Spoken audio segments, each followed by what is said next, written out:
good day po. Thank you po sa pag-agree na ma-interview kayo para sa awareness tungkol sa psoriasis. Pwede ka bang mag-share ng konting experience sa psoriasis mo? And para kay ma'am, para naman po kay Ali, ano yung mga na-experience niyo po bilang may psoriasis? Yun naman, kay Ali yan. Siguro wala pang 1 week, napansin ko na, sabi ko, iisip ko na agad pumunta kami derma.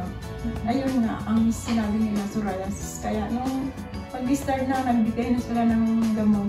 Talagang tuloy-tuloy, hindi na ako nag-isip pa ng iba. Kung anong sinabi ng doktor, talagang dapat sundin mo. Kasi yun. Okay, sige.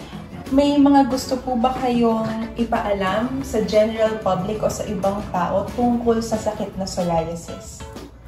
Siguro para sa akin, siguro kailangan, pag napansin nilang may lumabas sa balat, kailangan mag-check up na sila sa mga derma doctors. Para alam kung ano talaga siya. May message po ba kayo para sa pamilya ng mga ibang may psoriasis pa? Ayun lang masasabi ko, basta kung anong maramdaman nila, makita sa kanilang balat, kailangan magpa-check up agad sila. At saka kung anong sinabi ng doktor, sundin agad nila, huwag nilang pabayaan.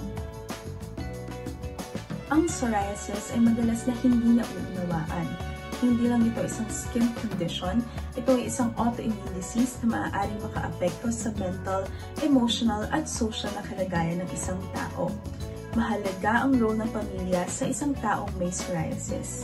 Ang kanilang pag-unawa at suporta ay nakakatulong na harapin ang mga hamon at mapagaan ang mga pinagdadaanan ng mga meron nito.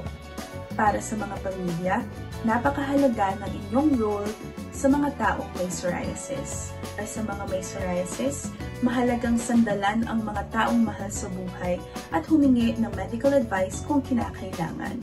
Sama-sama, kaya nating sugpuin ang stigma at magtaguyod ng isang komunidad na kumakalinga at sumusuporta para sa mga taong may psoriasis.